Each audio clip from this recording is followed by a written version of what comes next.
Join me, 48 Hours correspondent Erin Moriarty, on my podcast, My Life of Crime, as I take on true crime investigations like no other. This season, I'm looking into the labyrinth of crime and secrets within families. I'm cutting straight to the evidence and talking to the people directly involved, including investigators and the families of victims. Listen to My Life of Crime with Erin Moriarty wherever you get your podcasts.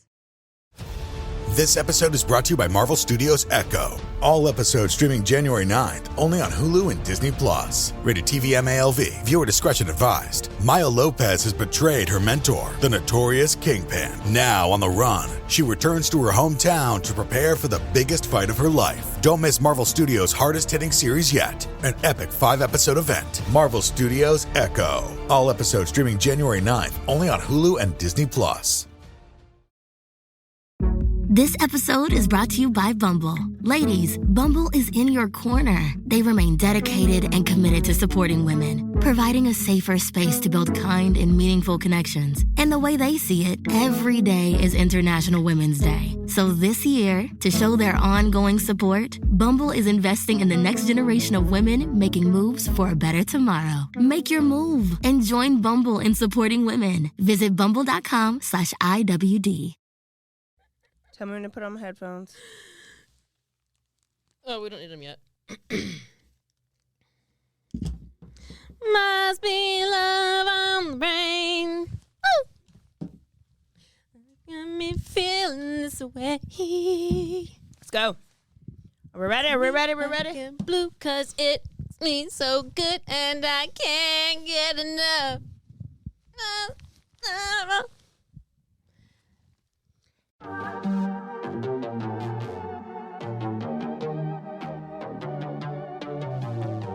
Hey, y'all. I'm April. And I'm Caroline. And This is your Bloody Happy Hour. Caroline, are you ready for this? This is your newest guilty pleasure. It's the bloodiest part of your week. Did we say something about it also being happy hour? Show did. Because we about to be sipping on some murder. Bloody Happy Hour.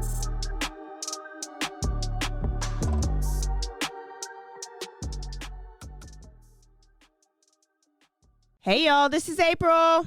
This is Rihanna. Just kidding. It's Caroline. I was just trying to be Rihanna for a second. And here we are. What is today? It's Thursday. And this is Bloody Happy Hour. Yep. And we're taking it in. I hope you're thirsty. I'm real thirsty. Oh, I hope you are guys you? are joining us. I am so dehydrated and thirsty. Wow. What are we going to do here? Are we going to drink and tell some true crime stories? It's what we do. If it's your Wow. first time, that's what we do. We drink, we talk, true crime, a little bit of X-rated stuff every once in a while. We are fully cleansed today. We are going to be PG-13 today because y'all had a didn't whole say lot that. last week. Y'all had a whole lot. We're going to be Disney PG-13. How about Disney's that? not any better. Disney's probably worse. We're going to do the Disney version. Yeah, well, that's good. Sam Smith version. I was talking to my psychiatrist.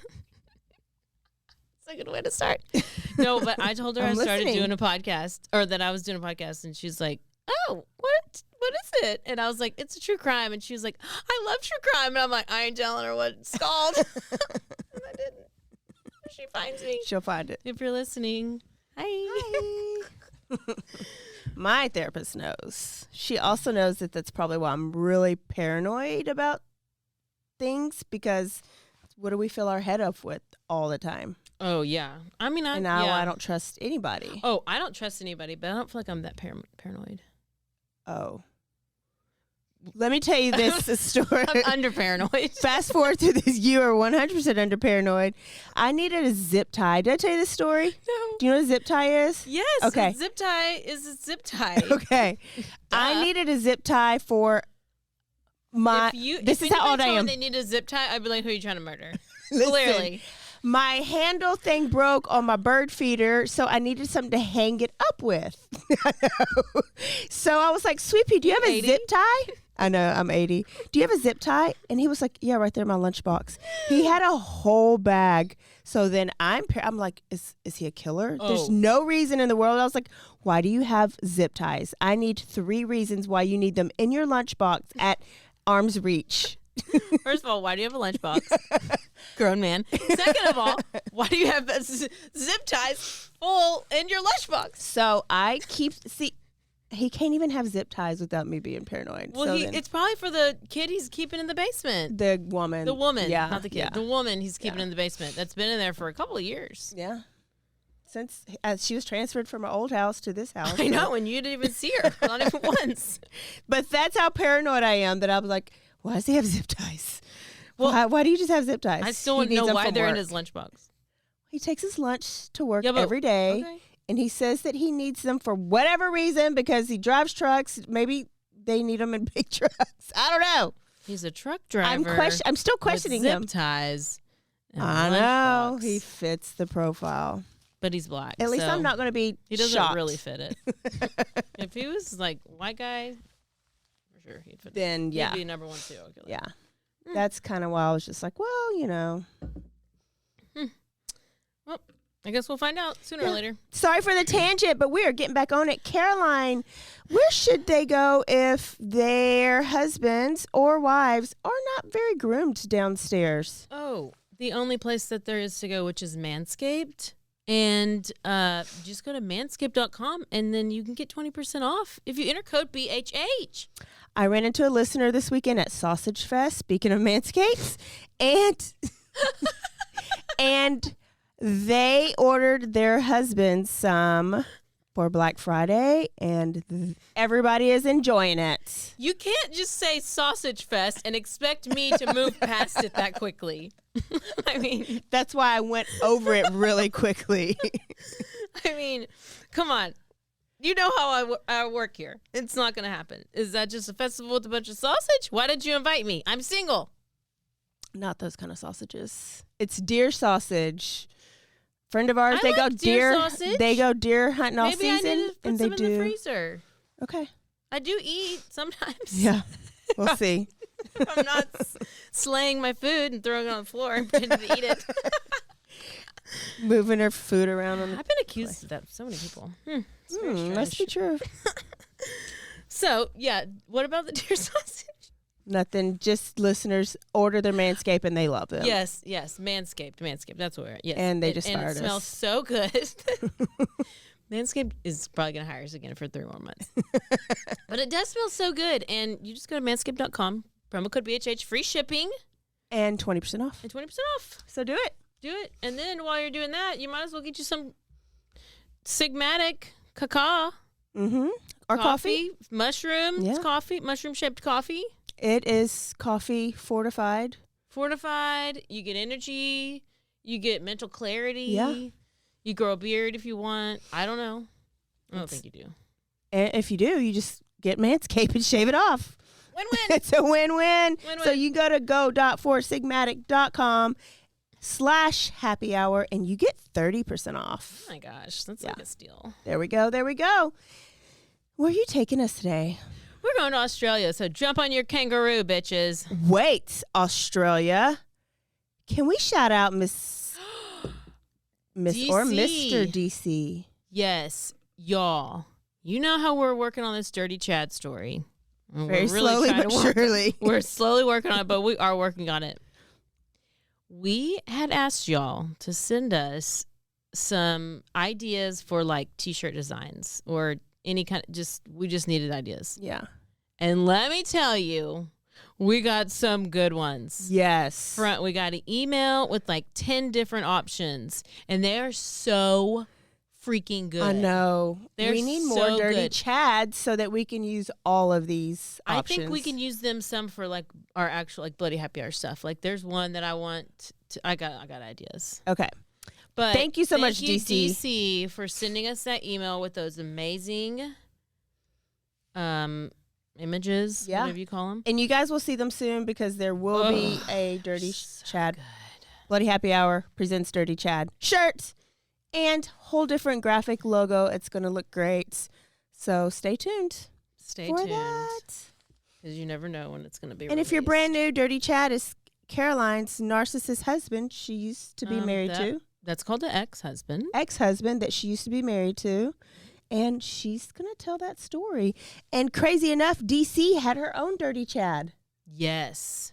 And if you've heard of the show Dirty John or seen that, it's not like it's like a similarity. But was he a killer?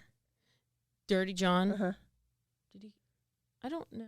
I think he just was abusive. Okay. Like physically abusive. Okay. I never had that, but you can still be. Well, we'll talk about it in this case today because you can still be abused without being physically abused. Yes, obviously, it's definitely traumatic. Coercive control is where we're going today.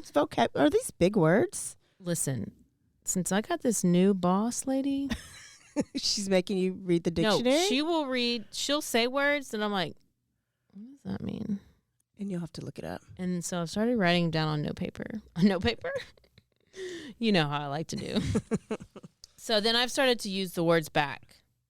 And I feel like my brain's growing. Use the words back. Okay. Yeah, like I'm like saying them back to her. Okay. Got it. Yeah. Let's So do you know who Hannah Clarke is?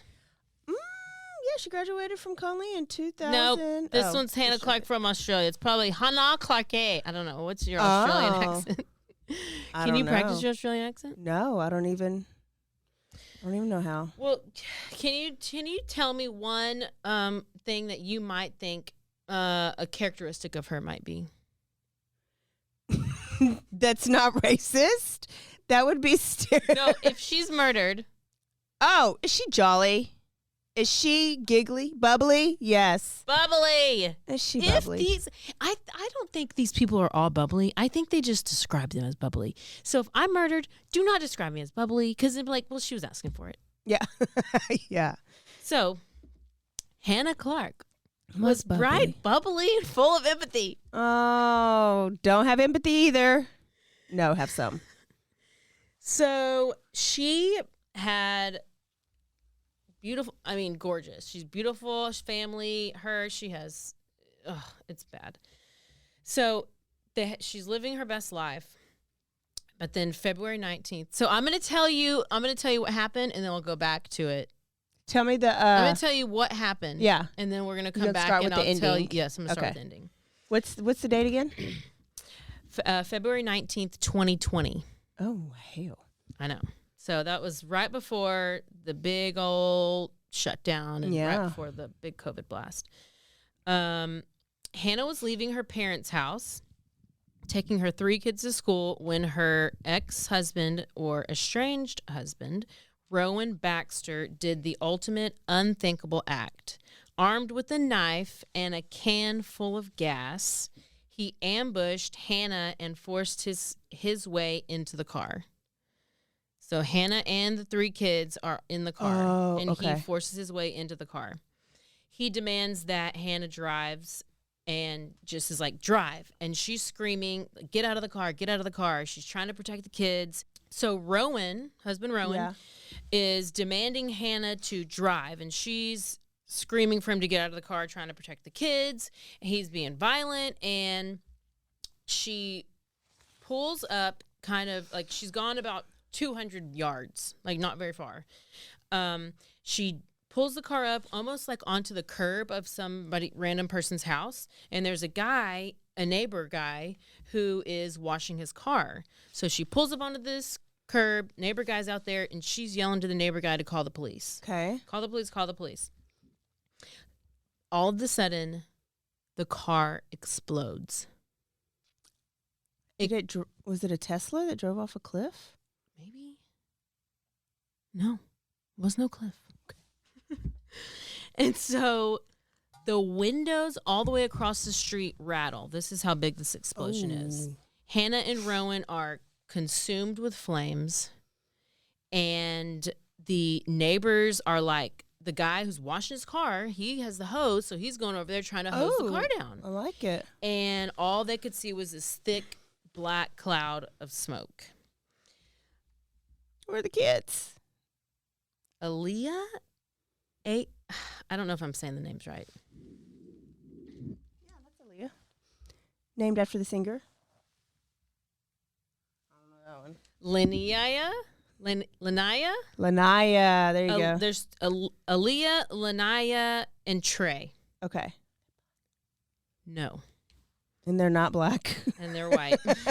They're real white Australian kangaroos. Those are the 3 kids. They're strapped. They're strapped in the back seat of the car. How old are they? Oh God, I erased it. 6, 3, 6. I think 6, 4, and 3. Oh, what did I ask? So they're strapped in the back seat of the car and they burn to death. But Hannah is covered in head to toe, like severe burns. Mm-hmm. She gets out of the car and she is able to talk to the emergency people and tell them detail after detail after detail. And I'll go into that, but she's able to tell them the kids' names and like what happened and like all these things. And then hours later, she dies at the hospital. Oh, it's like Jessica Chambers. Yes. Rowan was said to have this face of like this deadpan, like nothing on his, like just like could care less. Like neighbors, I guess, who saw him was he dead, though? Described him as looking like that. All the time or right now? Right now. Okay. They were, I guess I don't know. That's just how they described it. And then he got out of the car, grabbed his knife, because he got in the car with the knife, the knife, the gas can, and the knife and the gas can.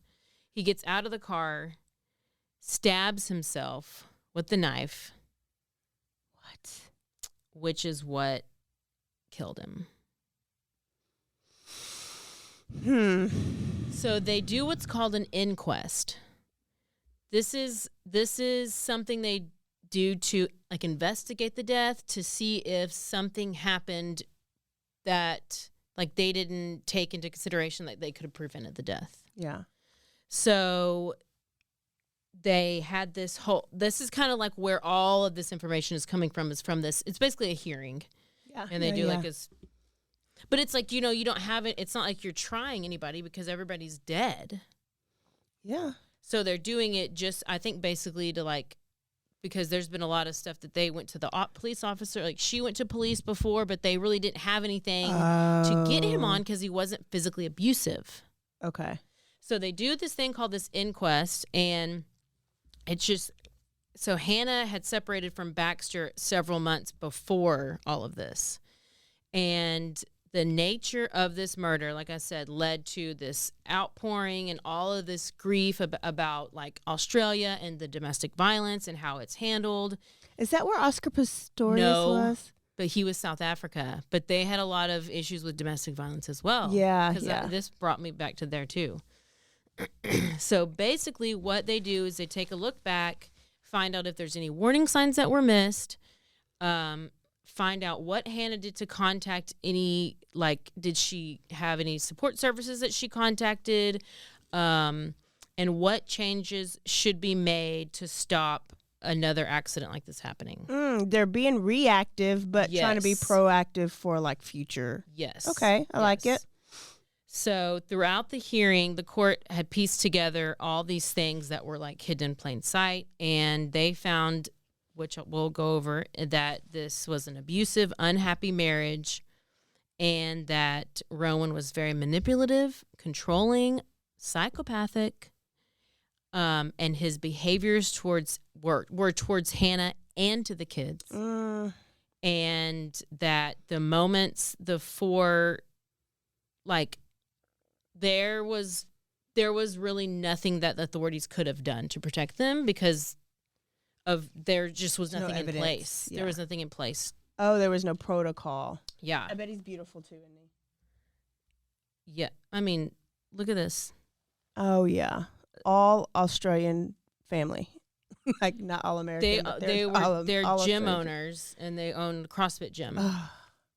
So they're like this super fit, super cute, like gorgeous. They're beautiful. I mean, they're just.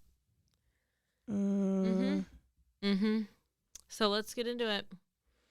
And Hannah was always she's athletic growing up. She's like from forever. Okay. So she swam, ran across country, did some DJing. She was school captain. She was the class president.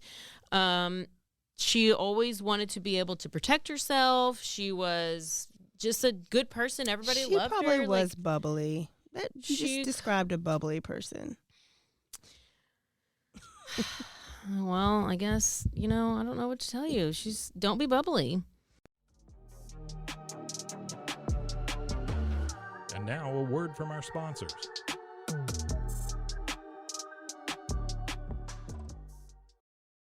This episode is brought to you by Bumble. Ladies, Bumble is in your corner. They remain dedicated and committed to supporting women, providing a safer space to build kind and meaningful connections. And the way they see it, every day is International Women's Day. So this year, to show their ongoing support, Bumble is investing in the next generation of women making moves for a better tomorrow. Make your move and join Bumble in supporting women. Visit bumble.com/IWD.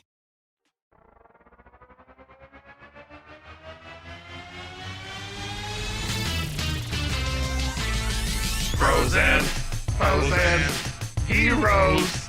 Gonna tell you about bros and foes and heroes. Gonna tell you about. Hey, I'm Zach. And I'm Mike. And we have a fantastic new podcast to tell you about. Bros, Foes, and Heroes. It's the two of us looking into the world of comics, breaking down some characters that you may have never heard of, and some that are just absolutely ridiculous. Yeah, so Zach comes up with a character each time, and I go into it just completely blind. I don't know who this person is or what their abilities are or anything, and basically I guess we kind of go over their origin story and just some of the ridiculous stuff that maybe, especially Golden Age stuff. Oh, Golden Age stuff is always the best, and we will make sure to highlight all of the shenanigans and just absolute weirdness of everything. Yeah, that's right. So subscribe today and follow us on Instagram at Bros, Foes, Heroes. And if you don't, I know where you live. Not really, but please subscribe. Bros and foes and heroes. Gonna tell you about bros and foes and heroes. Gonna tell you about.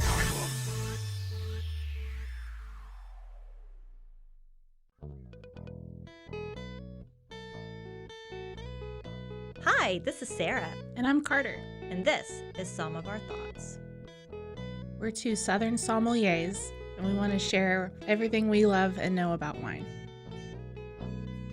We started hanging out during quarantine and cooking and drinking and listening to music, and we just thought this would be a great way to bring everything we know to you guys. We will make wine knowledge and food pairings easy and approachable. So put on your favorite vinyl, grab your favorite glass of wine, tune into our show, and let's have some fun. Wine and vinyl. So check us out on roguemedianetwork.com or wherever you get your favorite podcast. We'll be talking about a lot.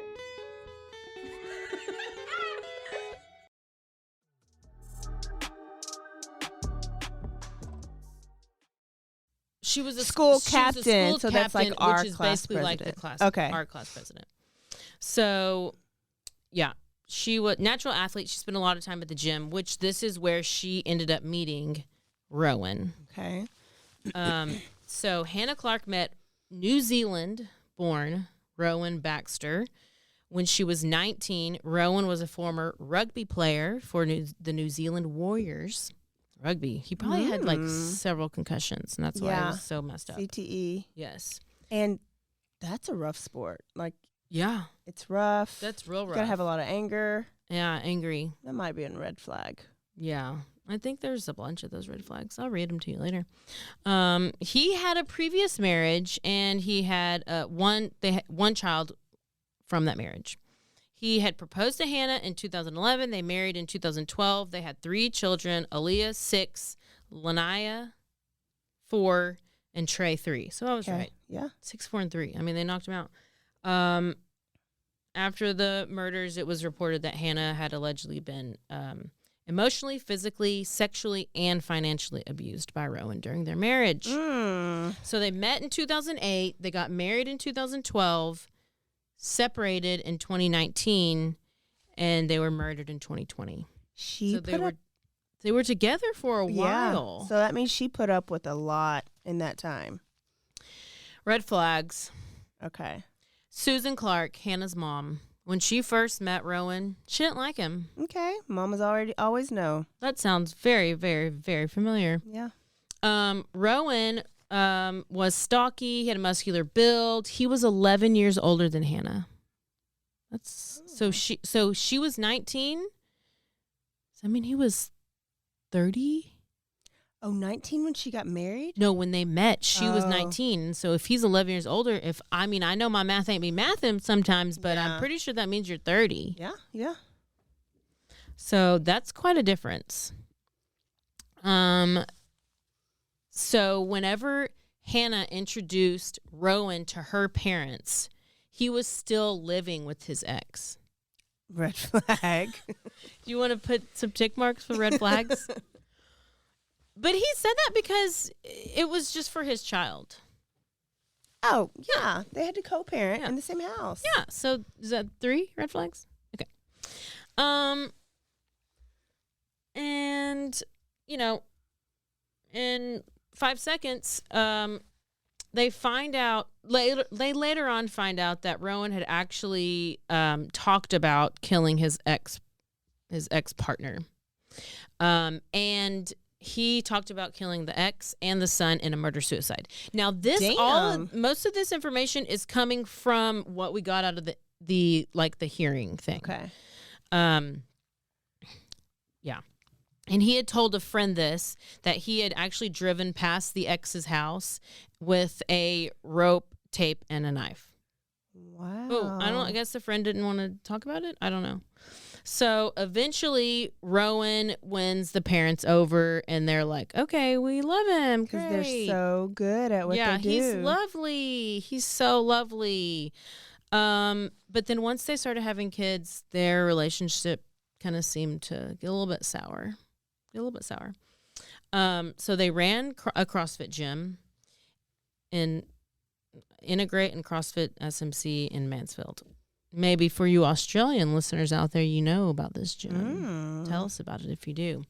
So Mama Sue, she said that she had helped and she invested money into the gym. So she kind of helped them it's like a franchise that you buy into, right? Yeah. So she was kind of helping them get on their feet, and she said that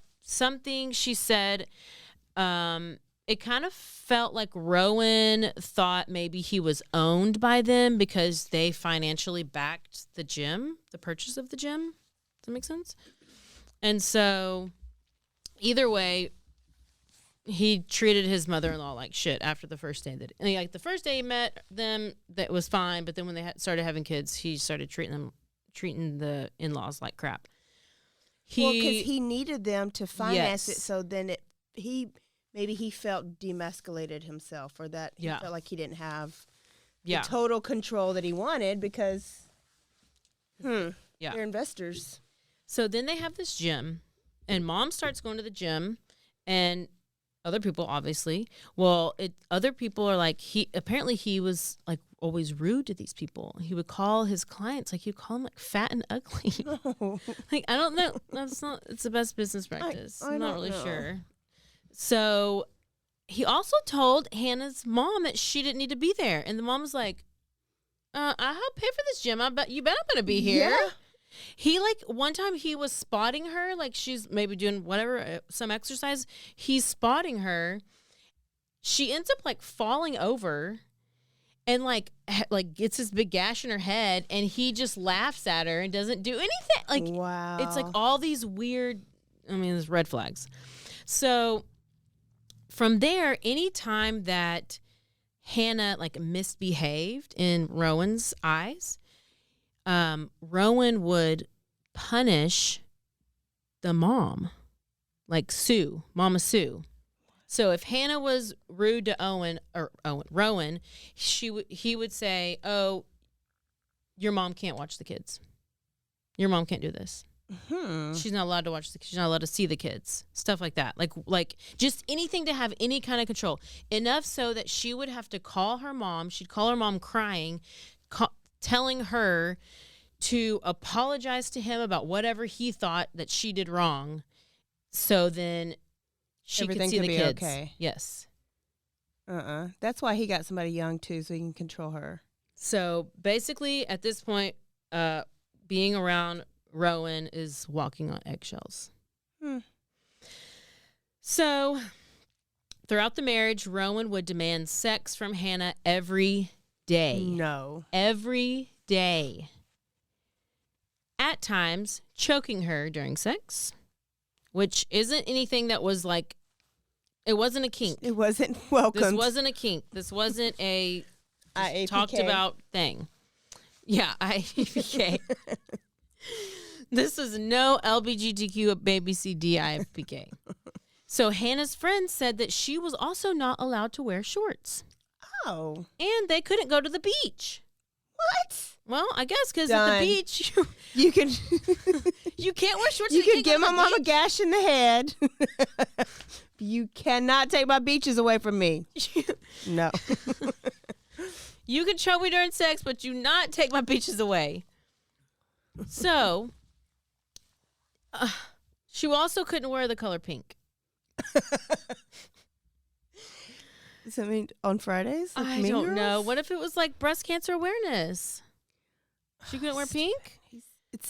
I hate people like this. He also decided who she could and couldn't see. Even during the workouts, like whenever they would work out together, he would get so jealous because, CrossFit, this whole big thing, it's a big thing about Olympic lifts. timing the times too. Like you time yourself. Oh, yeah. So you try to get done at a certain time, Unders. or you have to like count your reps and do the certain amount of rounds, whatever. So she would beat him and like do better than him in like a certain workout. And he would get mad and he'd accuse her of cheating or not counting her reps. Which is like, he would like body shame her, he would fat shame her, and he would just tell her she needs to lose weight, get back in shape, like all this stuff. But it's prescribed different, so his weights are more Right. anyways. It's like he can't even take into account that he is doing more. No. Stupid. It's very stupid.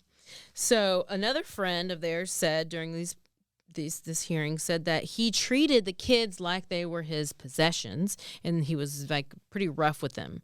And one time he knocked Aaliyah into a door frame while play fighting, but so much that her head split open. Damn. All these people, their heads keep splitting open. So now she's got CTE. And she has CTE now, and she feared her father, but she would often stand up to him. Like, she's the oldest. She's the 6-year-old. She's the oldest. So anytime, like, during, like, if Rowan and Hannah ever got in a fight, he would storm out, leave, and she, Aaliyah, would slam the door and say, "Don't come back." Like, so it was noted that she would do this, and she did not. And he also, out of all the kids, disliked her because she's the one that was strong and would stand up to him. Mm-hmm. Yeah. And then a chilling indicator of things to come. Mama Sue said that her daughter asked her if she needed a will. So apparently things were escalating so much that Mama asked. Say it again? Hannah asked her mom if she needed to have a will. If Sue needed Mama No, Sue, if or she if Heidi, herself needed a will. Like, she's like, "Hey, Mom, do I need a will?" And Mom was like, "Why would you need a will?" She's like, "Well, if he kills me, he'll be in jail. What happens to the kids?" Yes, bitch, get a will. A week later, they die. They would be dead. So around late 2019, Hannah and Rowan are separated. Okay. Okay. So they got married 2012. They had the kids. Mm-hmm. She can't go to the beach, and she can't wear shorts, and she can't wear pink, and now they're separated. Yeah. So she starts to realize that his behavior is what's considered coercive control, which there's a difference. It's a type of domestic violence, but it's controlling behaviors, but you're basically wanting to have the power in the relationship, but there's no actual, there doesn't have to be a physical abuse. You just want to be able to have all the control. Mm-hmm. So she ended up seeking help and from like support services and the police. And she ended up taking the kids to go live with her parents. Okay. So she's reaching out for, trying to protect them. She's trying to have protection. One of the police officers during the aftermath of their relationship said that, I guess, she would talk to the police, but there was nothing of substance that they could do. Like, she had told them that he would make her have sex every night. But that wasn't necessarily a reason to do anything against him. So she described it as another chore that she had to do. But she wanted to get a DVO, like a domestic violence order. Okay. But that wasn't enough to cause, like, that was. Yeah, because she doesn't have any bruises. There's no scars. Yeah. And so then at this time she's not really pursuing it because she's like, I don't really have anything, and it's not like he's beating me, so whatever. I guess I'll just deal with it. I'll just deal with it. But this is whenever Rowan ended up kidnapping the middle child, Laianah, on Boxing Day. Do you know what Boxing Day is? Did she take boxing classes? No, it's nothing to do with boxing. It's the day after Christmas. Oh, it's a thing there? Yeah. Oh, what do you do?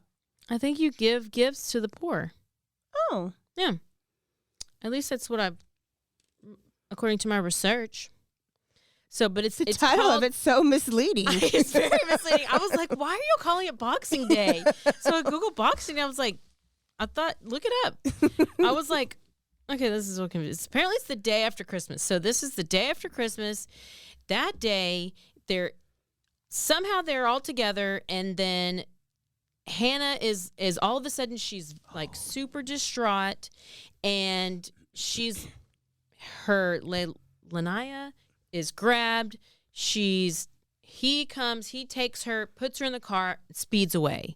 He flees to a friend's house 130 miles away, and then would end up returning the kid a couple of days later. But she called the police to report the incident, but since there were no orders in place, there were no charges that could be made. And there's body cam footage with recording, and that's what we're going to play right now. Okay. And this is of the incident where the middle child, Laianah, was kidnapped.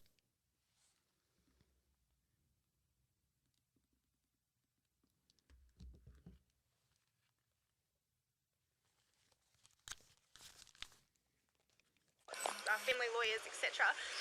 And he took the middle one and just took off with her in my car. Well, this is my other car, but the other car's registered in my name.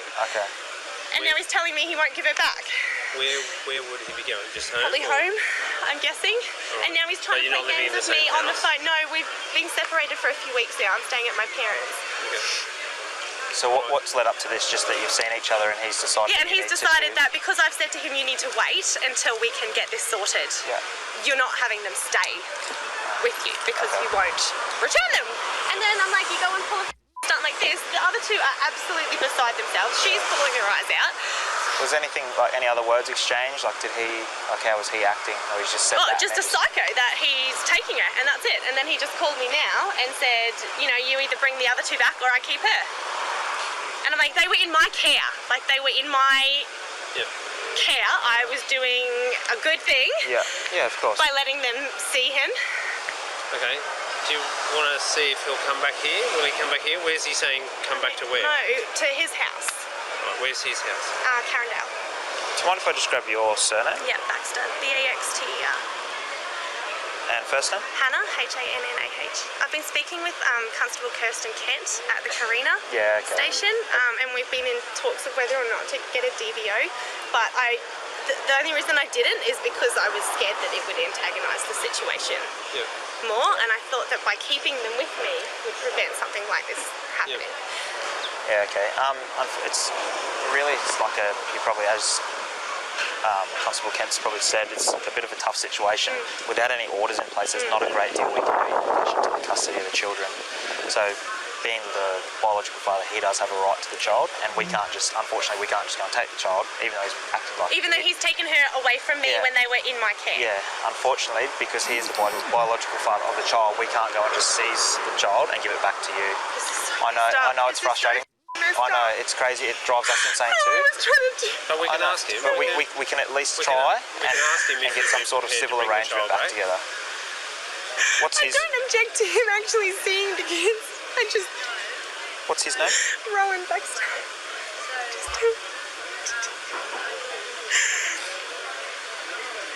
Because he does this, he's fine for 1 minute, and then the next minute...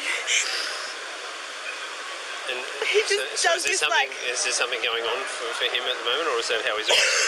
He's gotten worse. He's got a lot of stuff going on. He's going to see counsellors and things like that. Did you know, is it stemming from anything, or is it just a separation? The fact that I left. Yeah. So there's been a lot of domestic violence, not physical but emotional, controlling, etc. for a long time, and it just got too much. I just couldn't do it anymore. Yeah. So I took the kids and we left. I've never had an issue with him having the kids, but he can't keep an agreement, and that's why I know, obviously, we're speaking with Kirsten that unless there's an actual legally binding agreement, there is nothing that can be done, which is why once I got them back on Sunday, I decided to keep them with me.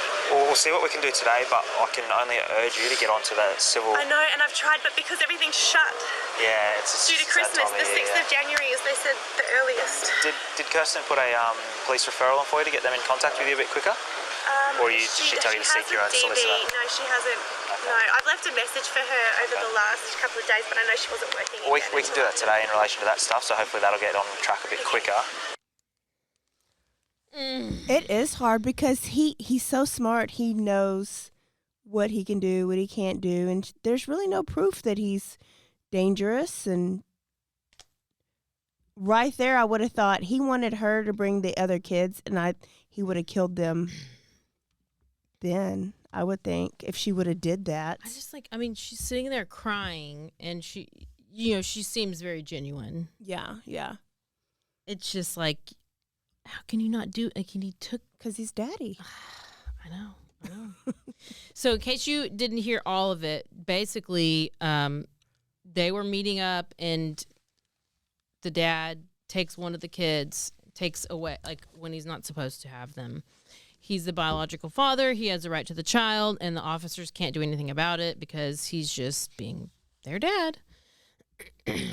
Rowan ends up calling the police while he still had Laianah in his possession. I don't know why she hadn't said, she is hurt. He is hurt this one before, split her head open. I am scared to what he can do to the kids. I feel like she was still kind of taking up for him. You would... And if you had to take your kid to the hospital with a split open head, your kids are gonna get taken away from you because CPS is gonna take them away. Unless you tell what really happened. No, it don't matter. If you hide the abuser, so if she would have said, yes, he's doing this is what happened, they know that they can trust you with the kid. But if you take up for him and hide him, then y'all both get the kid taken away. But what if you say it was him, it wasn't me, and then they still take him away from both of you? I guess it depends on the situation. So, yeah, it's bad. He complains, he complained about his wife and lied to the kid about, I don't know why he's complaining to her anyway. He lied about the whole situation. He said that the kid, jumped in the car, and that's why they drove away. That's what he's telling police. That's what he's telling the police, yes. So he goes, and he goes on to say Hannah was trying to recover, basically steal, she was trying to take her from me in my custody. So he's flipping the whole story. Mm-hmm. And I'm sure this happens a lot. And this is probably why she doesn't fight a lot, because she's probably he makes it so exhausting, I guess. Yeah. So it's probably easier to let him win. Yeah. A support worker, that same month.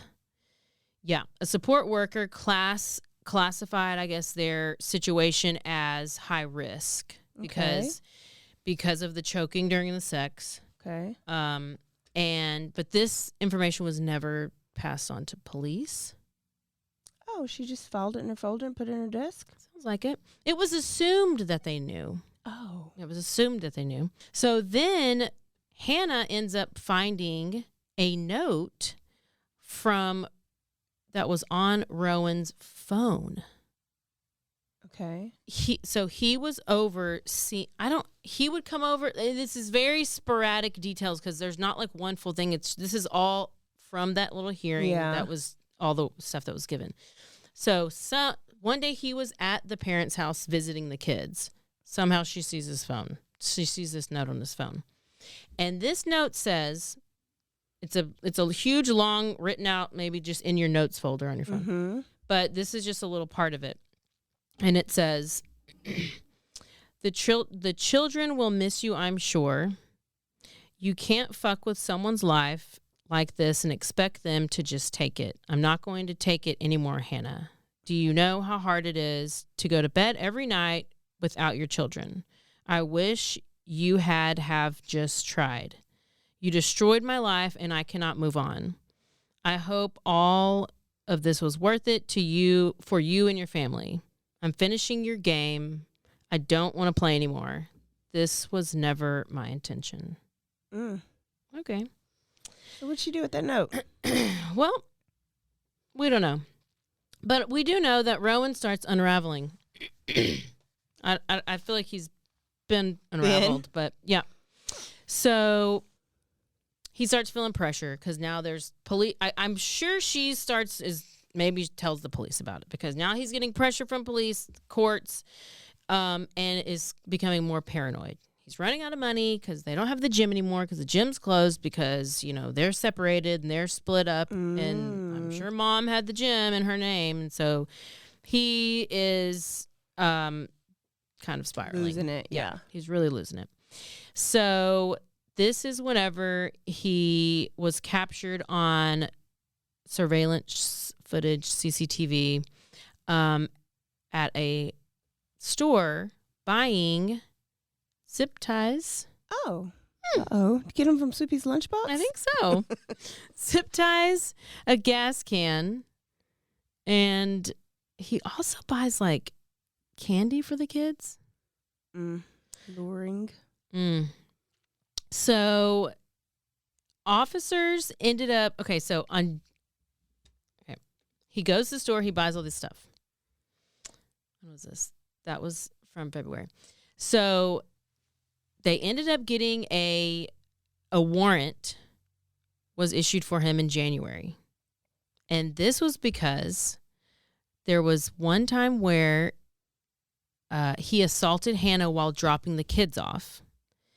And what happened was he dropped the kids off. Hannah goes into the back seat to get the kids out, and she notices all these pictures of her in her underwear are on the floor of the car, like the back seat on the floorboard. Mm-hmm. And it's pictures of her in her underwear, and it was displayed for the kids to see.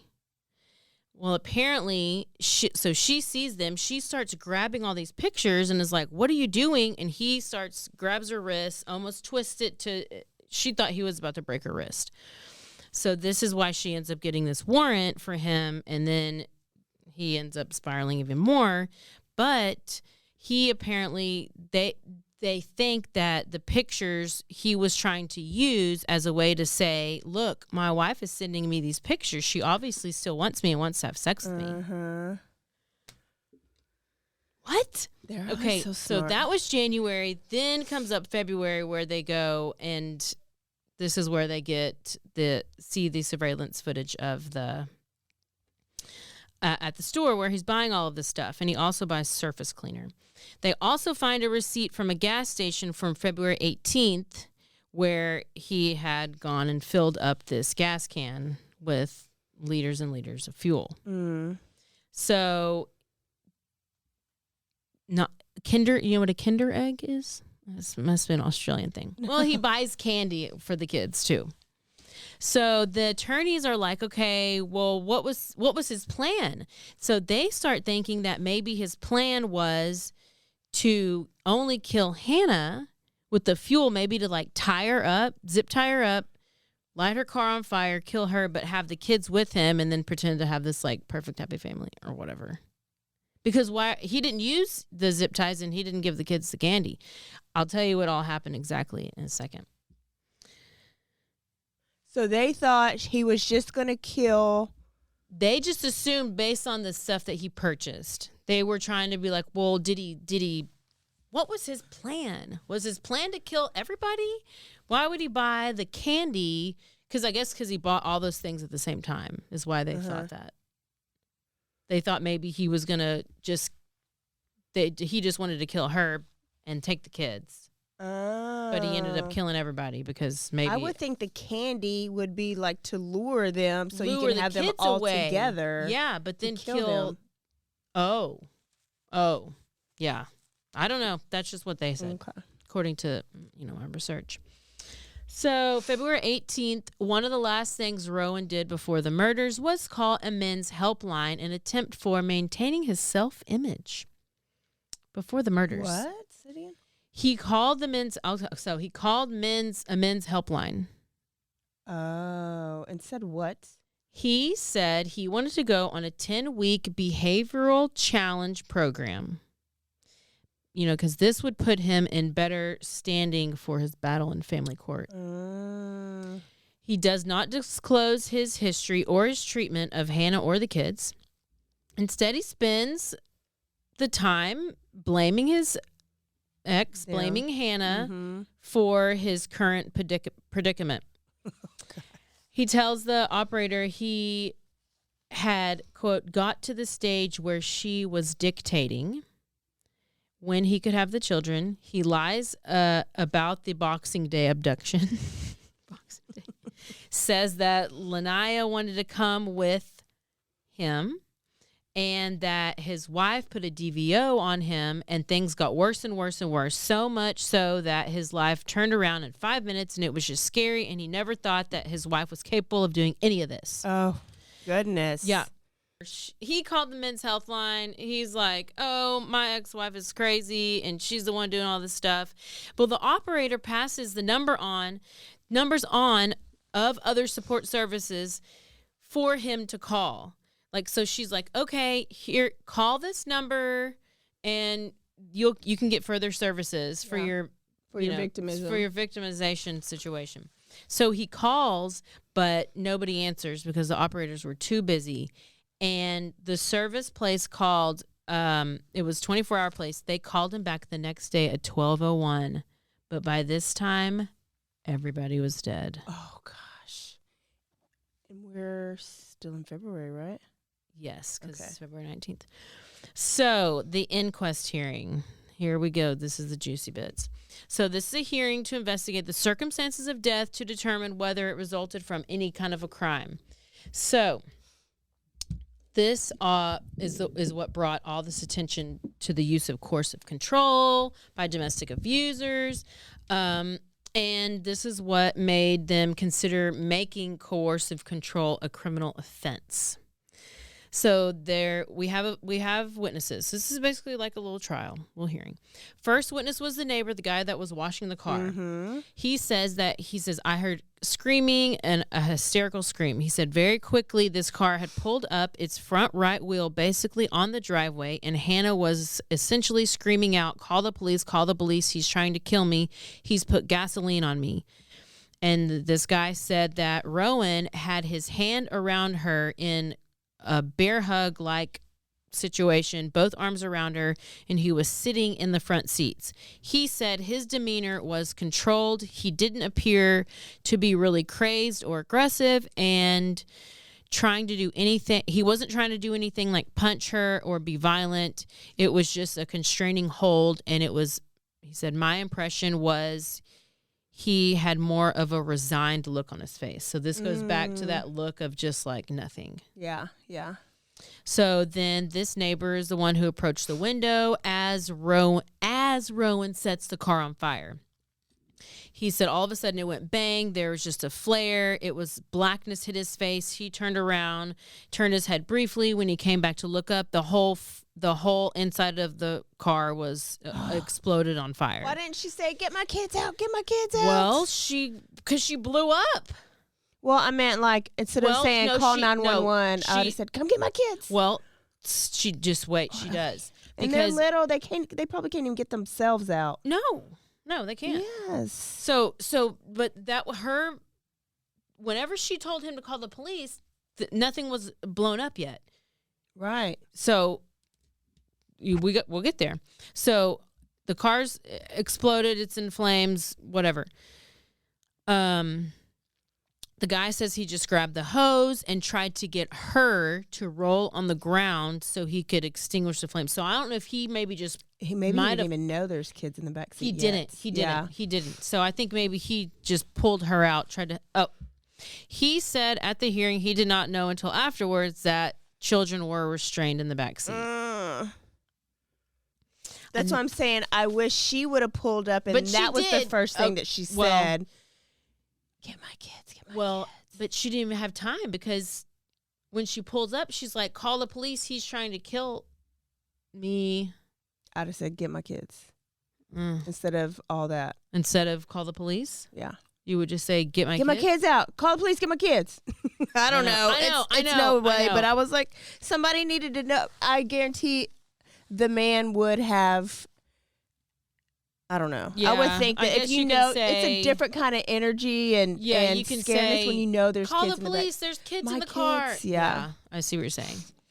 So then he at least would have went to the kids first before her if he knew. Yeah, he didn't know. Another neighbor came out. She said she grabbed a fire extinguisher and attempted to put out the fire, but that it seemed like Rowan was almost guarding the car. I guess he's standing out there just like on flames. Like, I don't know. He's got to have an issue. She is also described his demeanor as deadpan, nothing. An off-duty paramedic was also down the street who came and got there just before firefighters arrived. Hannah was able to tell the paramedic that Rowan had squirted gasoline in the car and and then threw a lighter inside the car, or like lit a match, or that is the worst way to want. Like he wanted everybody to suffer, including himself. Paramedic said. She said Hannah kept yelling and crying, saying, "My babies are in the car. Why didn't I just stay in the car with them? I can't believe he's done this. How could he do this?" Yeah. She had sustained burns on 97% of her body. The only part of her body that was not burned was the bottom of her feet. She had holes in her clothes. And her skin was melting through over the holes. It's the worst. What is that even like? You're just like, how do you even? What does it even look like? Like you're picturing it, I would think. She stands there and she's able to like full on conversation. So then it makes me think of Chambers. Remember, because she couldn't talk. So I wonder. Oh, I think Chambers had gasoline poured down her throat, though. Oh. And that might have been the difference. Because I was like, why is she able to talk so well? I know, because I'm going to tell you all the details. She was able to provide so many details. She could even spell the names of her kids and give them their dates of birth. She told the officers that she was taking... she told the officers she was taking the kids to school. And then when... Rowan got in the car, it's called a jerry can, gas can. Mm-hmm. Rowan said he wanted to see the children, and so he got into the car. She told him to get out of the car, but he told her to drive with this gas can in his hand. Hannah told the officers that there was a protection order against Rowan and that he had tried to break her wrist 2 weeks earlier. I mean, and she's telling him all this stuff. And I tried to tell the popos and they didn't do anything. And one of the firefighters who was at the scene, said that he knew from experience that anyone in that car had no chance of survival. That they could escape from the car, but they had no chance. And this is whenever firefighters are there, Rowan gets out. His body had sustained 80% of burns, but he grabbed the knife and he was able to kill himself right away. He leaned over, stabbed himself, and I think they ended up doing CPR on him for a second. Because you have to. And he ended up dying. He died at the scene. She died a little bit later at the hospital. The kids, they were just charred. Horrible, horrible. But it's amazing to me that she was able to talk so much to them and give them so much detail. Like, this is what happened. This is how it happened. These are my kids' names. This is his name. This is how old they are. When you're literally melting. I tried to tell y'all. Yeah. So, towards the end of this inquest hearing thing, officials say that Rowan had showed 29 of 39 lethality factors. Oh. So did they make a checklist after this was over? I think so. So these are the factors that are associated with increased risk of lethal violence in domestic partnerships. And this is a long list, but I'm going to tell you all 39 of them. Do. History of violence outside. Do you want to read them? No. Oh, okay. Well, I don't know if we were going to be like a crime junkie. Do you want me to email you? Do you want me to let me email you the list and we can read them? I'll read the first one. History of violence outside of the family by perpetrator. So like when he hurt the mama. Oh, yeah. I have examples. It says outside of the family. Okay. History of domestic violence. Prior threats to kill victim. Mm-hmm. Prior threats with a weapon. Prior assault with a weapon. What was that? What was the weapon? Prior. Is this the list or is this his list? This is the list. Oh, okay. This is the 39. He had 29 of the 39. Oh, gotcha. Yeah. So what I say, prior assault with a weapon. Prior threats to commit suicide by perpetrator. Prior suicide attempts by perpetrator. Prior attempts to isolate the victim. Controlled most or all of victim's daily activities. Prior hostage taking and or forcible confinement. Prior forced sexual acts and or assaults during sex. Child custody or access disputes. Prior destruction or deprivation of victim's property. Prior violence against family pets. Oh, hell. Prior assault on victim while pregnant. Choked, strangled victim in the past. Perpetrator was abused and or witnessed domestic violence as a child. Zip ties in the lunchbox. Escalation of violence.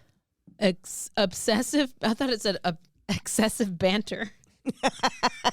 Obsessive behavior displayed by perpetrator.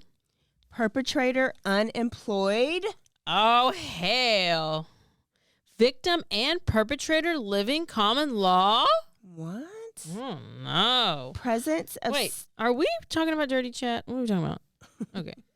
Presence of stepchildren in the home. Extreme minimization and or denial of spousal assault history. Actual or pending separation. Excessive alcohol or drug use by perpetrator.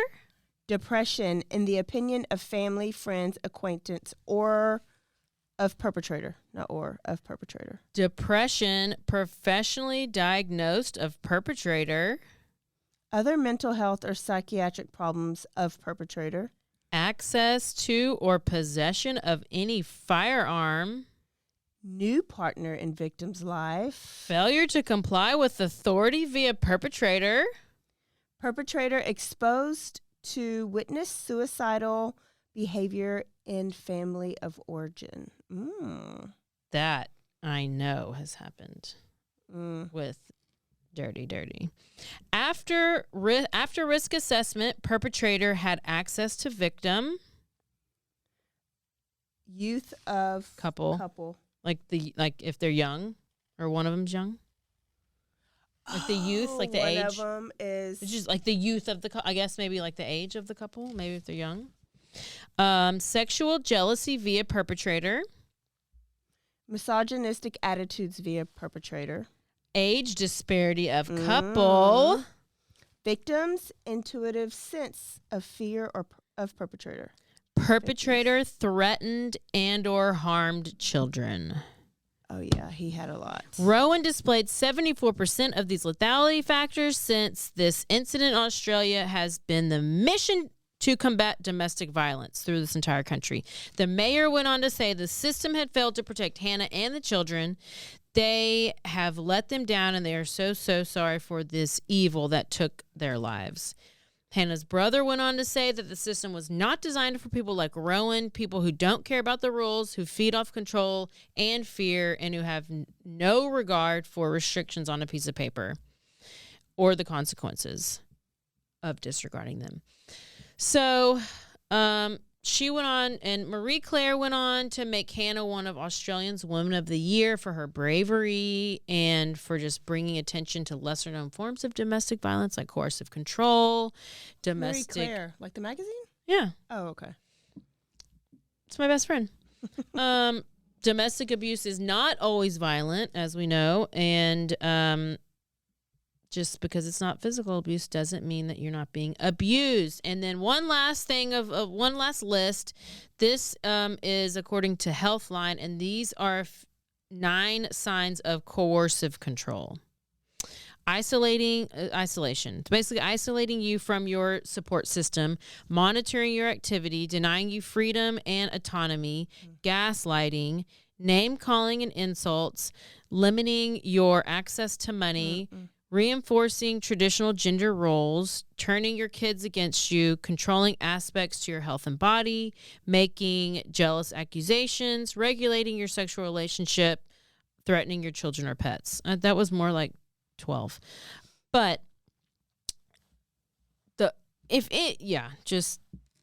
So it kind of reminds me of Christian Longo. Remember Christian was needed to be somebody in the community. He needed to be successful, and he flaunted his family because he wanted to look rich and buy all these things. Yeah. And then when his family didn't serve that purpose for him anymore, then they do away with him. So he messed up the relationship. So then they broke up. So then he lost the gym. So then there's part of this control, and that was his image. Yeah. And then the fact that she left him, so that pisses them off because they really do lose control. And then they want to punish them, and that's the ultimate form of punishment. Changes have been recommended to how police respond to domestic violence scenarios, and there need to have more, I guess, scrutiny and provide more education to perpetrators and people in these domestic and family violence situations. So they go on to say that nothing could have been done to save Hannah and her family on that day because he was intentional on committing these murders, and it was just a matter of time. But the question that the parents, they said 2 years after this horrific incident, their one question is why, and the only response that they have gotten was the simple answer was that because Rowan Baxter was evil. He was. I'd like to know, which it don't matter now, but did somebody commit suicide in front of him? Right. What was his growing up dynamic? Yeah. Was kind of contributed to this. Yeah, because he seemed like there's a lot of other there was a lot of other examples that they gave, past stuff that he had done that it was just he had a lot of stuff that he did in the past. So it's not like it was new that he acted this way. Oh, yeah. Yeah, he had treated it like previous relationships and stuff like that. So what's really cool is that I wonder if the wife, family remember he had I know, ex-wife. Did she warn? I don't know if they moved, if he moved, because if you move, isolated him. because I don't know where New Zealand, All right. Yeah. All right. So I don't know if maybe he lived with the ex-wife and the kid in one area, and then he moved and found Hannah, and then they don't really know, and they don't discuss anything. You're not going to call the, I mean, I didn't. Some people, you probably should. You should always call the ex-wife and ask why they got divorced, just to get that side. That's what the psychologist told me, but I never did. And look what happened. Uh-huh. I'm still alive, but an ex-wife, you should be warning. Like, if you know you're married to a dangerous person, the new person's not going to believe you. Yeah. The new person's not going to believe you. But you know what? I think you need to try. You just need to try. Even if you're like, listen, I know I'm the ex.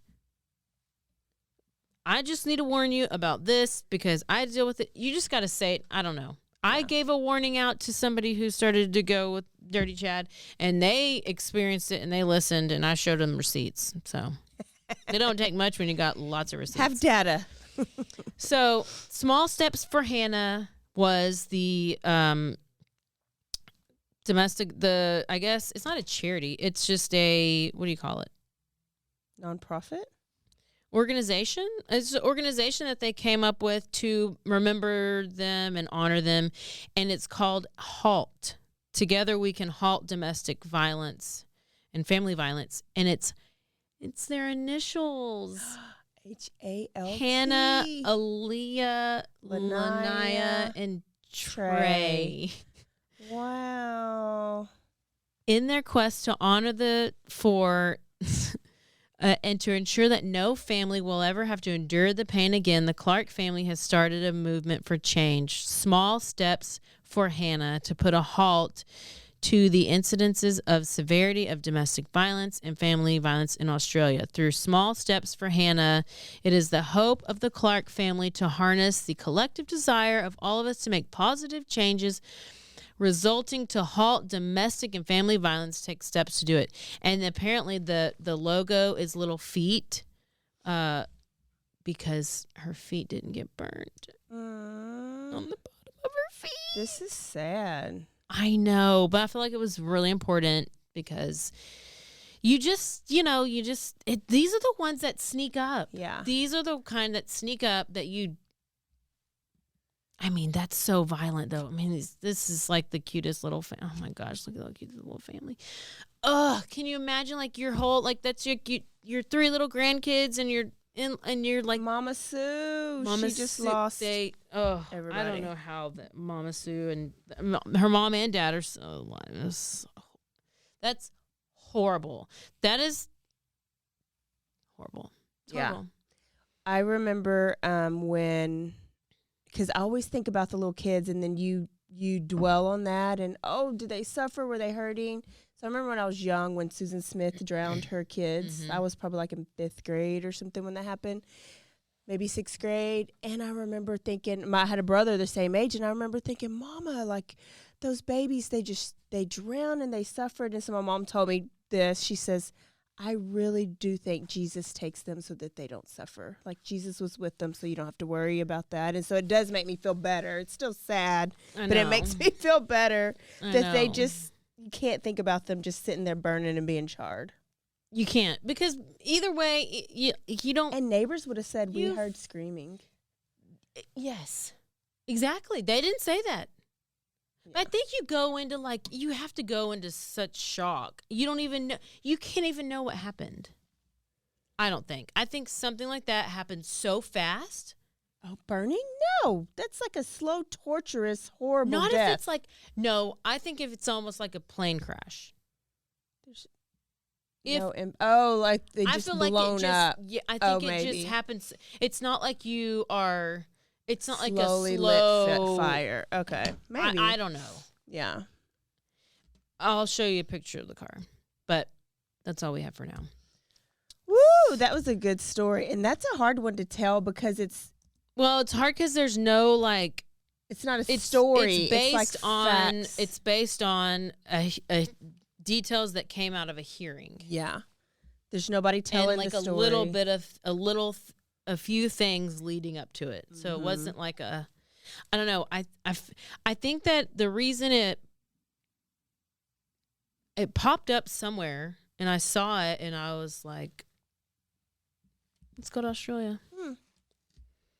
So here we are, and there we went. Thought that we could be there. Wow. Good story. Okay. And we haven't done a family annihilator in a while, I don't feel like. No, we haven't. And then this was one that you could like lead up to this. A lot of the other ones, they were like Chris Watts, you really could not have predicted that. Yeah. Christian Longo, you probably couldn't have predicted that. Also apparently this could have been not the way he done it, but he was capable. Yeah, apparently he'd like cheated on her multiple times. I mean, he was a terrible person. Because I was thinking Chris Watts cheated and he was cheating, whatever. But LDE. Mm-hmm. Did he have LDE?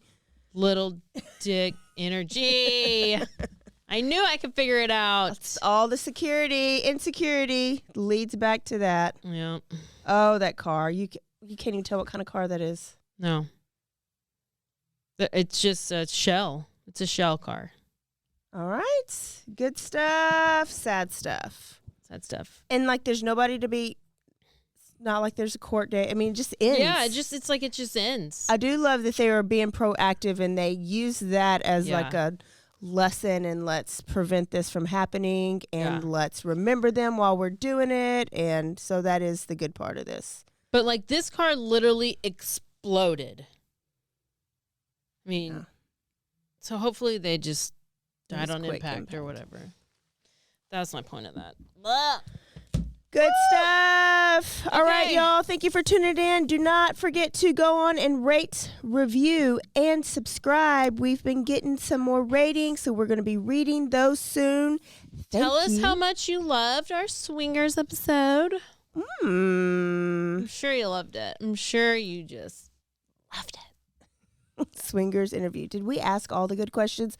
Also, we're going to be, if you're local, even if you're not local, there's a page that has been hot here. It's called McLennan County Mugshots page.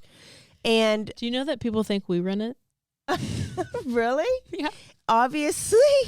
Well, I mean, I guess it is true crime, but there's pages like this elsewhere. Like I think Austin has one, and I've seen like a Colorado one.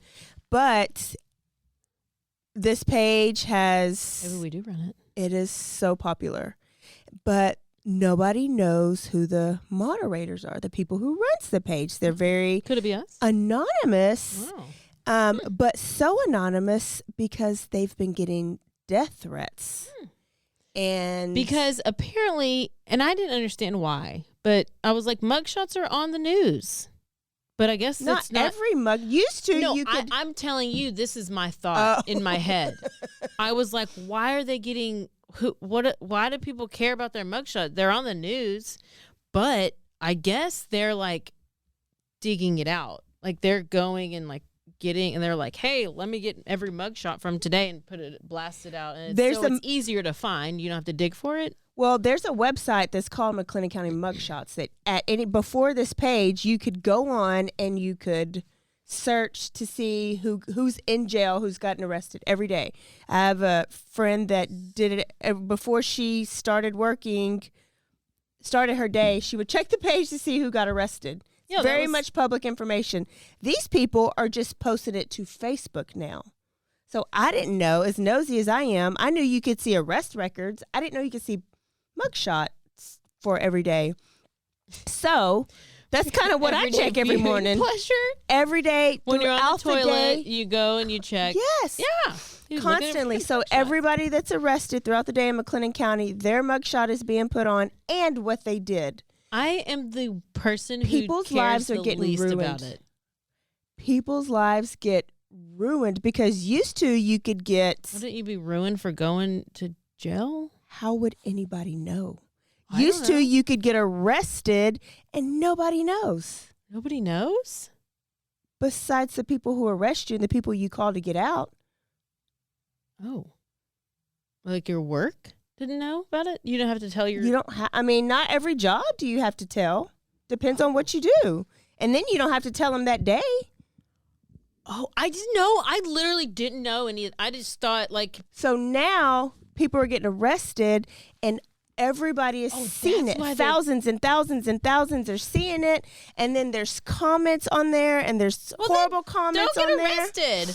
I mean, obviously, but it's like, I don't know. It had me so scared. So anyways. Why? Because we run it?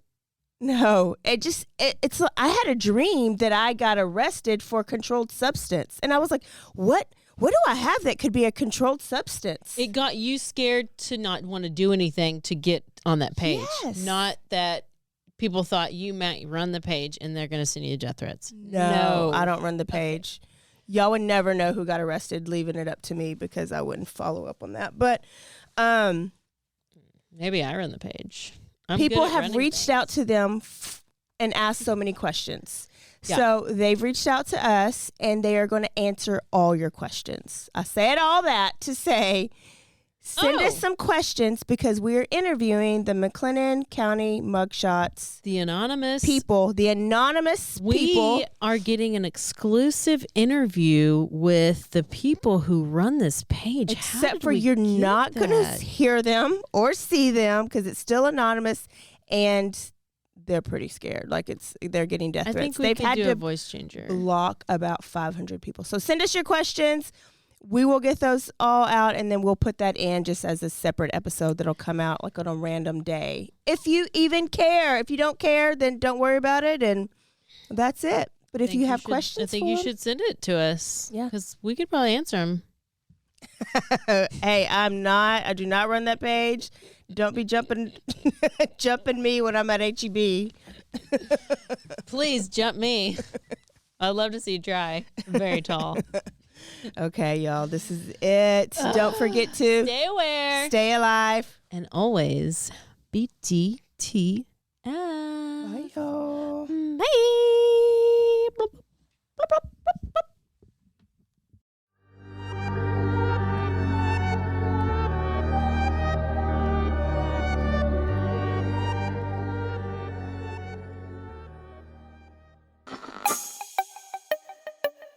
This has been a Rogue Media podcast.